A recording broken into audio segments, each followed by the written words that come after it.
આ માટે બહિર્ગોળ lens, torch, drawing paper અને સ્ટેન્ડ લઈએ.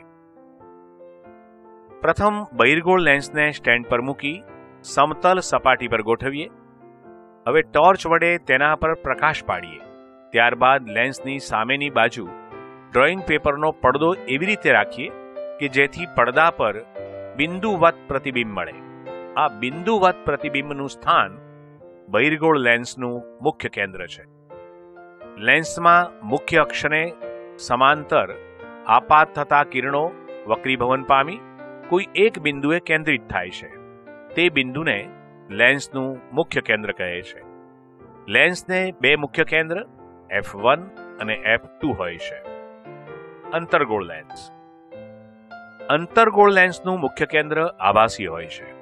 અંતર્ગોળ લેન્સમાં પ્રકાશના કિરણો વક્રીભવન પામ્યા બાદ કોઈ એક કેન્દ્ર પર ભેગા થતા નથી, પરંતુ વક્રીભૂત કિરણોને પાછળ તરફ લંબાવતા કોઈ એક બિંદુએ ભેગા થતા હોવાનો ભાસ થાય છે. આ બિંદુને અંતર્ગોળ લેન્સનું મુખ્ય કેન્દ્ર કહે છે.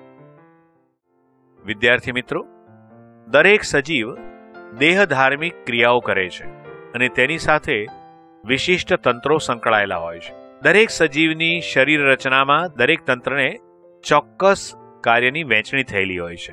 જેમ કે પાચન તંત્ર પોષણ સંબંધી કાર્ય કરે છે, રુધિરાભિસરણ તંત્ર રુધિરનું વહન કરવાનું કાર્ય કરે છે, જ્યારે ચેતાતંત્ર બધા કાર્યો અને ક્રિયાઓના સંકલનનું કાર્ય કરે છે. આવા વિવિધ તંત્રોની ક્રિયાશીલતાને લીધે સજીવ પોતાનો દેહ ટકાવી રાખે છે અને વૃદ્ધિ પામે છે. વૃદ્ધિને પરિણામે સજીવ પુખ્ત બને છે અને પુખ્ત સજીવ પ્રજનન ક્ષમતા પ્રાપ્ત કરે છે. હવે આપણે ઉત્સર્જન તંત્ર વિશે માહિતી મેળવીએ. વિદ્યાર્થી મિત્રો, આપણે જાણીએ છીએ કે શરીરમાં ખોરાકના પાચનની ક્રિયામાં પાચન તંત્ર મહત્વનો ભાગ ભજવે છે.